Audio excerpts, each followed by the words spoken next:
विषम दौर में मास्क, सैनिटाइजर, सामाजिक दूरी और वैक्सीन के अलावा एक ही ऐसा हथियार है जिससे हम निरोगी रह सकते हैं, यानी हम स्वस्थ रह सकते हैं, वो है योग। जी हाँ, योग ही एक ऐसा हमें विरासत में मिला इलाज है जिससे हम मानसिक और शारीरिक दोनों ही रूप से फिट रह सकते हैं, जो सस्ता भी है और असरदार भी, या यूं कहे कि योग निशुल्क है। राजधानी लाइव आपकी सेहत का ख्याल रखता है, इसीलिए इस सिलसिले में हम मिले इंदौर के जाने माने योगा टीचर मनोज पाटीदार से, जिन्होंने आपके लिए दिए हैं कुछ खास टिप्स। नमस्कार, मेरा नाम मनोज पाटीदार, योग गुरु इंदौर से। और राजधानी लाइव जितने भी दर्शक इस वीडियो को देखेंगे उनका सब मैं प्रणाम करना चाहता हूं। और आज के कोरोना वर्तमान समय में जो चल रहा है उसके ऊपर हम चर्चा करेंगे। तो सबसे पहला मेरा परिचय देता हूं आपको। मेरा नाम मनोज पाटीदार है और हमारे 2 सेंटर चलते हैं, एक तो नंदा नगर में है और एक MIG में है।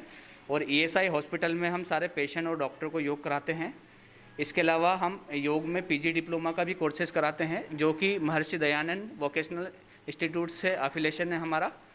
और आज के विषय पे हम बात करेंगे कि एक तो कोविड के 2 डोज ज़रूर लगवाएं। योग का बहुत महत्वपूर्ण योगदान है। अगर हम पहले से ही योग को अपना लें, जैसे हम अभी स्वस्थ व्यक्ति, हमको कोरोना नहीं हुआ है, अगर हम रेगुलर नियमित रूप से अगर योग करते हैं और हम उसमें भी लड़ सकते हैं कोरोना से, क्योंकि हम नियमित योग कर रहे हैं। हमारी लंग्स की क्षमता बहुत ज़्यादा बढ़ गई है, हमारा ऑक्सीजन का लेवल इतना रहता है कि हम कोरोना हमें हो ही नहीं सकता। अगर रेगुलर अभ्यास हम योग का करेंगे तो हमें बहुत फ़ायदा मिलेगा। अभी के समय में ऐसा करते हैं व्यक्ति, अगर पूरा कोविड हो जाते हैं, हॉस्पिटल में भर्ती हो जाते हैं, फिर योग स्टार्ट करते हैं। पर मेरा मानना ऐसा है कि नियमित गति से, जैसे हम स्वस्थ है तो हम अभी नियमित गति से रेगुलर ऑनलाइन क्लासेस लेकर, हमारी ऑनलाइन क्लासेस भी चलती है, और कहीं भी जहां आपको लगे कहीं भी आप योग करके अपनी दिनचर्या को स्टार्ट कर सकते हैं, जिससे हमें काफ़ी फायदा होगा। कि सूर्य नमस्कार तो केवल क्या, स्वस्थ व्यक्ति के लिए, एक स्वस्थ व्यक्ति ही सूर्य नमस्कार का अभ्यास कर सकता है। किसी हम पेशेंट को सूर्य नमस्कार का अभ्यास नहीं कराते हैं, क्योंकि पेशेंट सूर्य नमस्कार आसन कैसे करेगा, क्योंकि वो पूरा कॉम्बिनेशन में होता है सूर्य नमस्कार। तो कॉम्बिनेशन में, जैसे किसी को हाई ब्लड प्रेशर हुआ, किसी को हॉस्पिटल में नीडल लगी हुई है, बॉटल चल रही है, वो सूर्य नमस्कार कर नहीं सकता।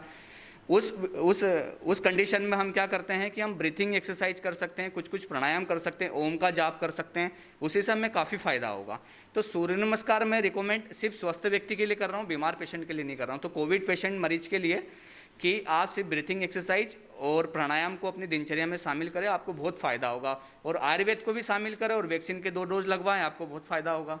आइए जानते हैं हम कोविड से बचने के लिए कौन कौन सी ब्रीथिंग एक्सरसाइज है, कौन कौन से प्राणायाम है और कौन कौन से आसन है जो हम रेगुलर हमारी दिनचर्या में शामिल कर सकते हैं, जिससे हमें काफ़ी फायदा मिलेगा। तो आइए जानते हैं हम ब्रीथिंग एक्सरसाइज, प्राणायाम और आसन के बारे में। हमारे ऑक्सीजन के लेवल को बढ़ाने के लिए सबसे अच्छा प्राणायाम होता है नाड़ी शोधन प्राणायाम। देखिए प्रैक्टिकल कैसे करना है नाड़ी शोधन प्राणायाम का।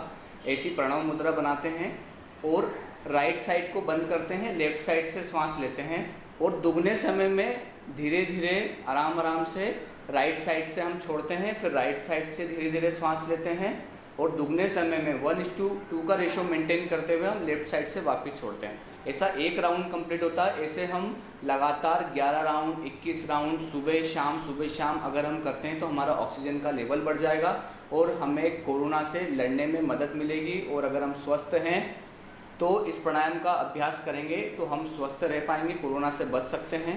इसलिए आइए देखिए, मैं आपको बताता हूँ कि इसको कैसे करते हैं। तो ये हमने राइट साइड का बंद करा और अब हम लेफ्ट साइड से श्वास लेंगे।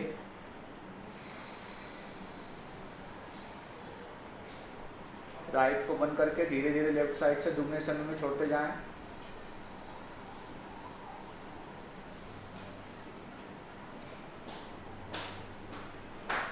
धीरे धीरे राइट साइड से श्वास लेंगे।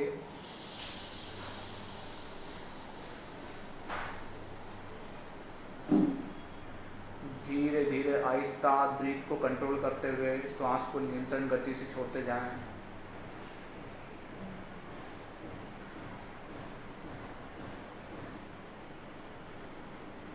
ऐसा 1 राउंड कंप्लीट होता है। ऐसे हम 11 राउंड सुबह, 11 राउंड दोपहर और 11 राउंड रात को बीच बीच में हर टुकड़ों में 2-3-4 घंटे के बाद हम कर सकते हैं।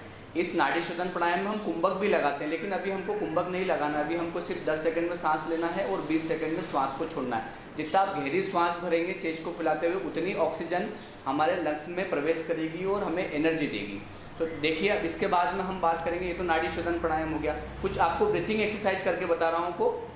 इस ब्रीथिंग एक्सरसाइज से भी हमारा ऑक्सीजन का लेवल बढ़ता है। तो आइए देखिए ब्रीथिंग एक्सरसाइज, खड़े होकर के करने वाली कुछ ब्रीथिंग एक्सरसाइज है, खड़े होकर के हम कर सकते हैं। एक तो हमें श्वास भरते हुए दोनों हाथ को ऊपर उठाना, गहरा श्वास भरेंगे, धीरे धीरे दुगने समय में श्वास को छोड़ते जाएं।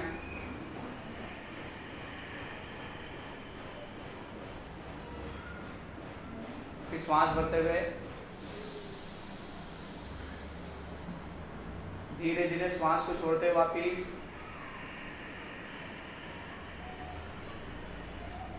एक और बार श्वास भरते हुए धीरे धीरे श्वास को छोड़ते हुए वापिस।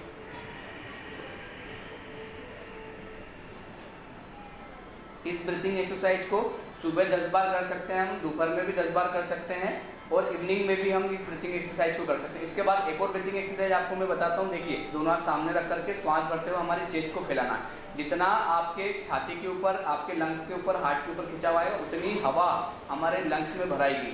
क्योंकि क्या होता है, नॉर्मल जब हम श्वास लेते हैं तो 500 ml श्वास लेते हैं, लेकिन जब डीप ब्रीथिंग लेते हैं, गहरी श्वास लेते हैं, तो कम से कम 6 लीटर श्वास हमारे लंग्स में भराती है। 5 से 6 लीटर श्वास भराती है जितनी हम डीप ब्रीथिंग लेंगे। अब 5 से 6 लीटर श्वास भरते हैं तो ऑक्सीजन का लेवल भी बढ़ता है, क्योंकि 21 जब भी हम ब्रीथिंग लेते हैं 21% ऑक्सीजन हमारे लंग्स में जाती है, जिससे कि हमारे शरीर को एनर्जी मिलती है। देखिए सेकंड ब्रीथिंग एक्सरसाइज, श्वास भरते हुए चेस्ट को फैलाना है, धीरे धीरे श्वास छोड़ते हुए वापिस, श्वास भरते हुए छाती को फैलाएंगे जितना फैला सकते हैं,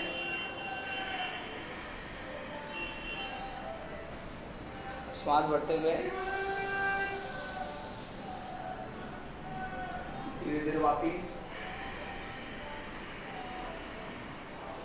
आसन की बात करते हैं तो आसन का मतलब एक तो स्थिरम सुखम आसन होता है, जिस भी स्थिति में हम सुखपूर्वक रुक सके वही आसन कहलाता है।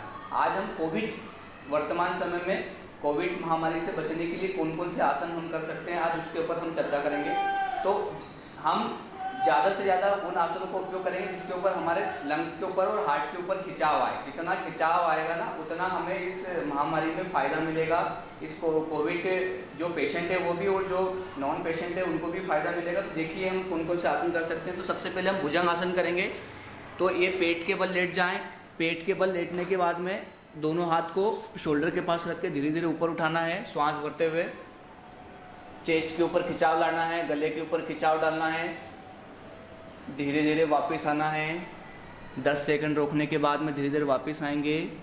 वापस आने के बाद में थोड़ा मकर आसन में विश्राम करना है। अब इसके बाद एक और आसन हम करते हैं। एक तो इसका विपरीत आसन कर लें सबसे पहले, क्योंकि भुजंग आसन करने के बाद पवन मुक्तासन कर लेना चाहिए, क्योंकि भुजंग आसन में चेस्ट के ऊपर खिंचाव आता है, पवन मुक्तासन में दबाव आता है। दबाव और खिंचाव से हमारे इंटरनल ऑर्गन्स की प्रॉपर मसाज होती है। कम बैक, धीरे धीरे वापस आ जाएं। जिनको सर्वाइकल स्पॉन्डिलाइटिस है वो गर्दन को नहीं उठाना है। उसके बाद में एक और आपको बैठ करके करने वाला आसन मैं बता देता हूँ, उष्ट्रासन। तो सबसे पहले हमको घुटने के ऊपर बैठना है। घुटने के ऊपर बैठने के बाद खड़े होना है, और जो सिर्फ सिंपल वाला बता देता हूँ कि ये कमर पर हाथ रख करके बैकवर्ड बेंडिंग जाना है, ताकि चेस्ट के ऊपर खिंचाव आएगा। उसके बाद में जो एडवांस कर सकते हैं वो थोड़ा सा एडवांस लेवल में भी इस आसन को कर सकते हैं। इस पोस्चर में भी थोड़ा होल्ड कर सकते हैं। कम बैक, इसे धीरे धीरे वापस आना है। उष्ट्रासन करने के बाद थोड़ा शशांक आसन में रिलैक्सेशन करना है। Come back. इसके बाद एक और आसन मैं बताता हूँ आपको, ताड़ासन। ताड़ासन से भी पूरे शरीर की स्ट्रेचिंग हो जाती है। तो ताड़ासन भी हम कर सकते हैं। दोनों हाथ लॉक बना के ऊपर स्ट्रेच करके पूरे शरीर की स्ट्रेचिंग करना है। पूरे शरीर को खिंचाव देते हुए धीरे धीरे वापस आएंगे, हाथ का लॉक खोलेंगे, धीरे धीरे हाथ को नीचे करेंगे। इतने आसन हम कोविड में कर सकते हैं। ऐसे तो बहुत सारे आसन हैं, लेकिन अभी मैंने आपको मुख्य आसन बता दिए हैं। इसको आप करेंगे तो आपको काफ़ी फायदा होगा।